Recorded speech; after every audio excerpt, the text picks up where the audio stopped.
গুৱাহাটীত all India national games 2025 Indian all sports games ফেডাৰেশ্যনৰ উদ্যোগ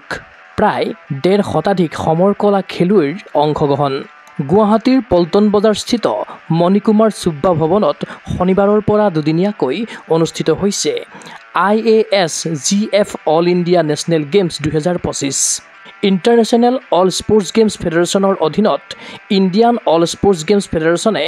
আয়োজন কৰা ৰাষ্ট্ৰীয় প্ৰতিযোগিতাখনত অসমকে ধৰি অংশগ্ৰহণ কৰিছে কেইবাখনো বহিৰাজ্যৰ পৰা অহা সমৰ কলা খেলুৱৈয়ে দুদিনীয়া প্ৰতিযোগিতাখনত kung fu karate kick boxing taekwondo উচু আদি ইভেণ্টত ক্ৰীড়াংগনত উজাৰি দিছে শ্ৰেষ্ঠত্ব এই প্ৰতিযোগিতাৰ পৰাই নেপালৰ কাঠমাণ্ডুত অনুষ্ঠিত হ'ব লগা আন্তঃৰাষ্ট্ৰীয় প্ৰতিযোগিতালৈ খেলুৱৈ কৰা হ'ব বাছনি ৰাষ্ট্ৰীয় প্ৰতিযোগিতাখনৰ সন্দৰ্ভত সবিশেষ জনালে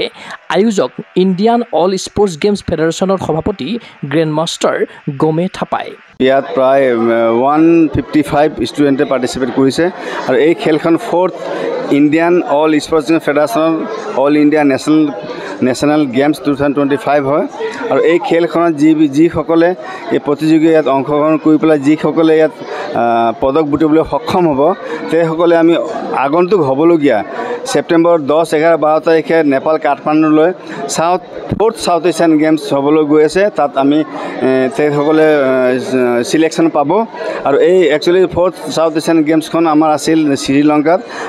বিশেষ অসুবিধাৰ কাৰণে এই খেলখন আমি আকৌ কাঠমাণ্ডু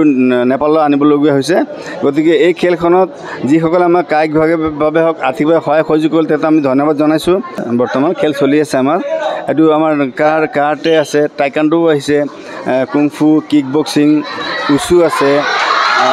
আৰু য়োগাও আছে গতিকে আমাৰ এই খেল চলি আছে বৰ্তমান এইটো আমি দুদিনীয়া খেল যোৱাকালি আমাৰ অপেনিং চেৰিমনি ইভিনিঙত গতিকে আজি ফুল্লি আমাৰ খেল চলি আছে আজি প্ৰায় 6-7টালৈকে খেল চলিব প্ৰাইজ মানি নাই প্ৰাইজ মানি আমি ইয়াত নাই প্ৰাইজ মানি একচুৱেলি নেপালত হোৱাৰ সম্ভাৱনা আছে আমাৰ ইয়াত মেডেল চাৰ্টিফিকেট আমাৰ এইখিনি আছে আমি মেছেজ এইটো দিব বিচাৰোঁ যে আমাৰ ৰিকগনাইজ গেম বহুত আছে আৰু কিছুমান ৰিকগনাইজ গেম নাই যাতে যিখিনি ল'ৰা ছোৱালীয়ে সুবিধা নাপায় সেই ল'ৰাখিনি আমি যদি আগবঢ়াই নিবলৈ ইণ্টাৰনেশ্যনেল ৱৰ্ল্ড লেভেলত আমি লৈ গৈ পেলাই যাতে আমি তেওঁলোকৰ অসমৰ নাম সুনাম বা স্বাস্থ্যৰ পক্ষে আমি তেওঁলোকক গঠন কৰিবলৈ আমি যাতে চেষ্টা কৰিছোঁ সেইটোৱে চেষ্টা কৰিছোঁ আমি হয় উল্লেখ্য যে অসম ৱেষ্ট বেংগল উত্তৰ প্ৰদেশ ৰাজস্থান মণিপুৰ মেঘালয় আদি ৰাজ্যৰ পৰা অহা বিভিন্ন বয়স গোটৰ খেলুৱৈয়ে প্ৰতিযোগিতাত দাঙি ধৰিছে প্ৰদৰ্শন ৰাষ্ট্ৰীয় প্ৰতিযোগিতাখনক লৈ আশাবাদী ইণ্ডিয়ান অল স্পৰ্টছ গেমছ ফেডাৰেশ্যনৰ যুটীয়া সম্পাদক ৰাজু দাস মোটামুটি আমাৰ নেশ্যনেল গেমছ 2025 4th যেনেকৈ আমাৰ অল ইণ্ডিয়া নেশ্যনেল গেমছটো হৈছে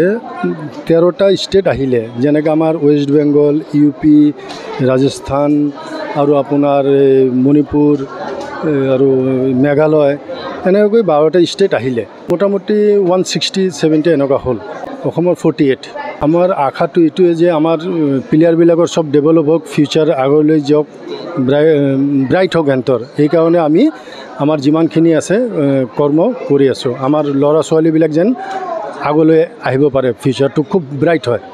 এইবাৰ সিলেকশ্যন হ'ব ইণ্টাৰনেশ্যনেল সিলেকশ্যন হৈ আছে সেইকাৰণে আমাৰ নেশ্যনেলৰ পৰা সিলেক্ট হৈ ইণ্টাৰনেশ্যনেল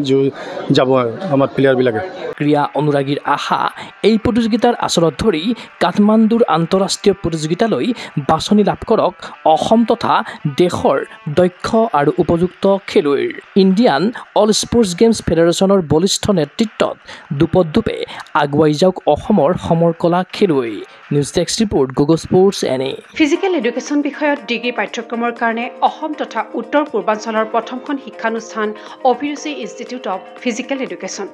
2 বছৰীয়া ফিজিকেল এডুকেশ্যনৰ BPEd পাঠ্যক্ৰম আৰু 4 বছৰীয়া BPES পাঠ্যক্ৰমৰ বাবে নামভৰ্তি চলি আছে